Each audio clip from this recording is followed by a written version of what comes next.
I want to jump to this clip from, this is the Columbia encampment. Take a look at this. This is a tweet from Sahar Tartak. She tweets, "This looks like a sitcom, but it's not. A human blockade of hundreds at Columbia approaches a small group of Jewish students while saying one step forward, push them out of the camp in perfect unison. This is a Columbia tent encampment." Now, I'm going to play this video for you, and I want you to listen to the sound.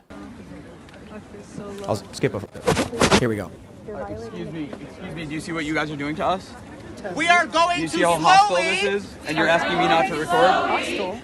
walk and take a step forward. Yeah, I absolutely feel threatened right now. So that we can start to push them out of the camp.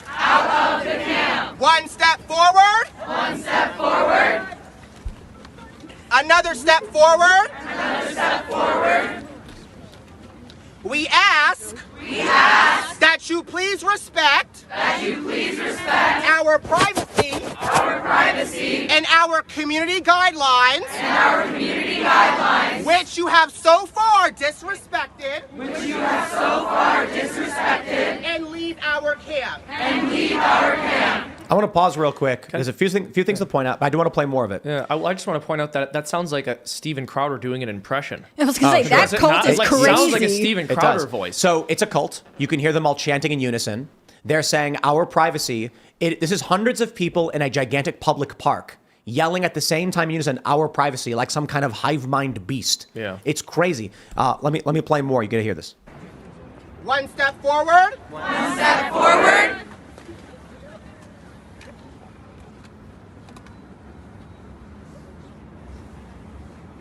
Have you gotten enough video? Because I look very pretty.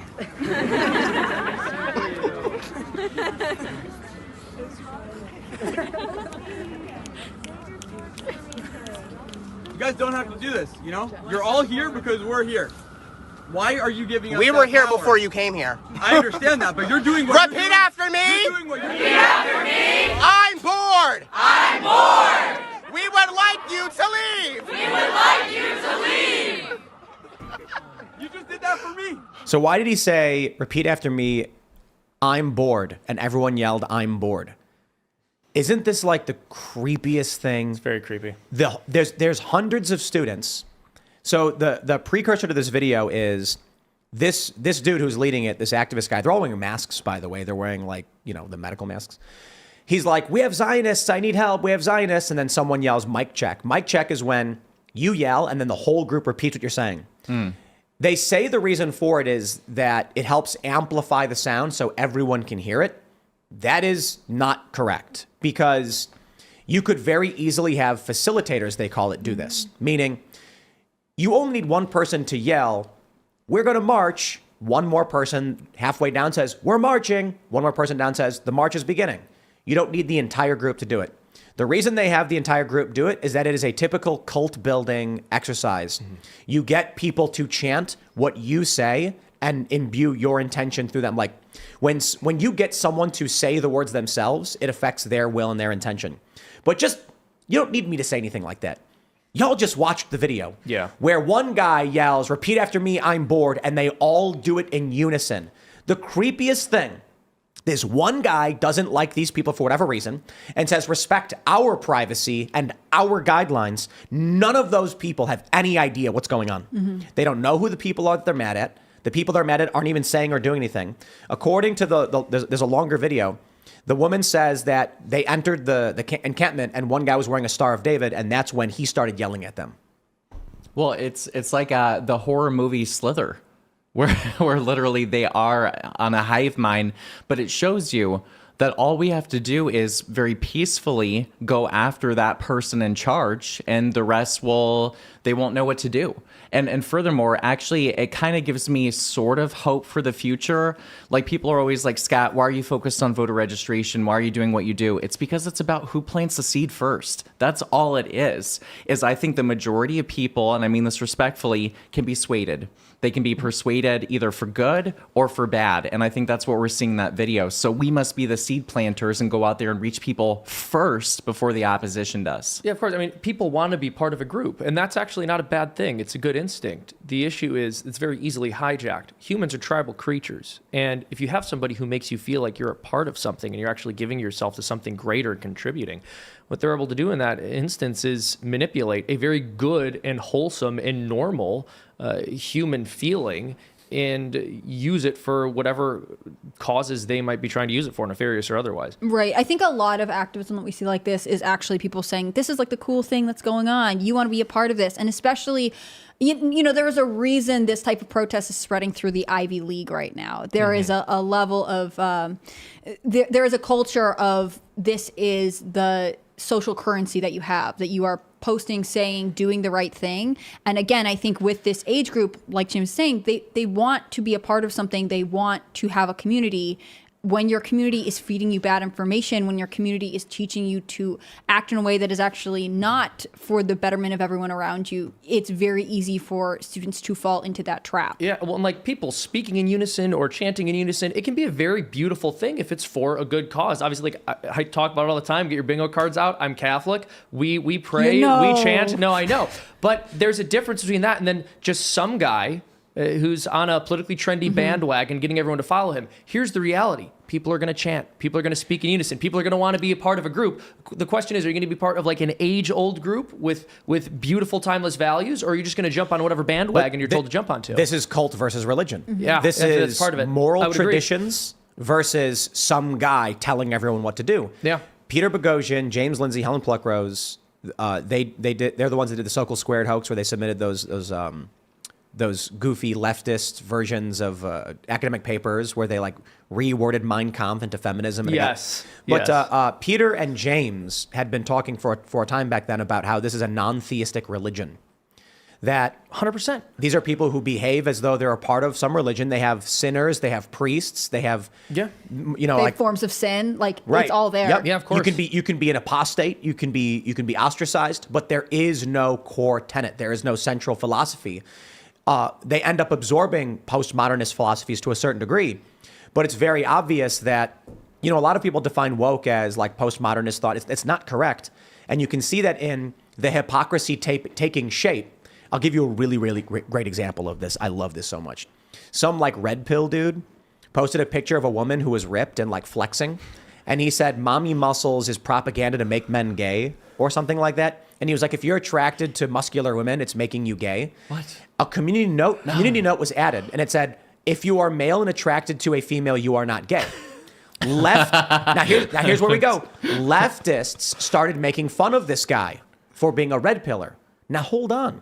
The left had previously held the idea that if you are masculine or feminine, that defines gay or straight. Yep. Example, Lance from the Surfs on this show said, and it's one of my favorite moments, I asked him, because he was like, he said, if a guy's with a trans woman, it's straight.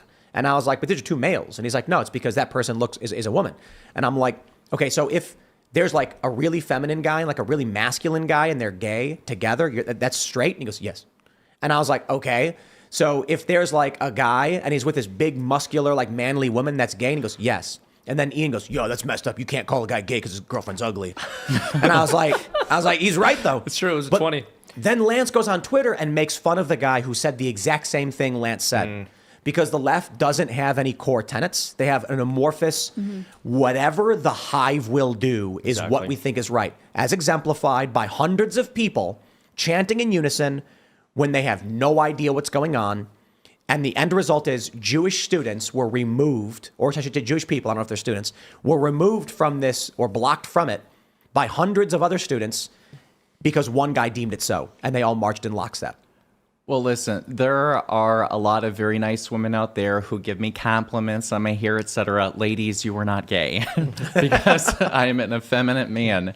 But more importantly, I am the eternal optimist, and I love your take on it, on that people want to be a part of something. But in this case, I don't think it's for that reason. I think, quite frankly, when you're at an institution like higher education, or even in today's society, quite frankly, it's attack or be attacked. I think a lot of those people are going along because they know if they dare say something, even support, just saying that Israel has right to exist or whatever, then they are the enemy, and then they will suffer the same consequences. And furthermore, look no further than COVID. How many people went along because they didn't want to be deemed, by society, or written papers about, or having their doctoral licenses taken away from them, or lose their jobs, or they went along because it was easier to do so than to become the enemy, and that's a serious problem. That's a fair point. I would also add, though, that I think it all goes hand in hand. Wanting to be part of a group is closely linked, and in some instances, the same thing as just not wanting to be ostracized. And I think for a lot of young people, that is the case. But I agree with you. It doesn't always come in the form of someone saying, I am volitionally deciding for myself that this is the group I'd like to be a part of. Sometimes it's, I am afraid of how I'm going to look if I don't join with this group. Yeah, I think that's true. But I will add, I think for a lot of people, it doesn't even go that deep because they don't need for there to be some kind of social threat to not jump on a trendy bandwagon. They just don't have any values of their own that would prevent them from doing so. Right. I think that's part of the difference between the religion and the cult, right? Like with a religion, there is a true north, there are values. The cult is going to follow whatever leader's in power. I mean, if you watch cult documentaries, there are times that they split and that they fight and they war because they are not really founded on a true belief system that you then internalize. It's about external pressures to conform to something. And again, I think we have to specifically analyze the fact that this is happening the most among Ivy League universities and in the Northeast. The colleges that recruit most intensely for progressive students, that rewarded people in the applications that identified as being pro the values that would ultimately culminate in this kind of conflict.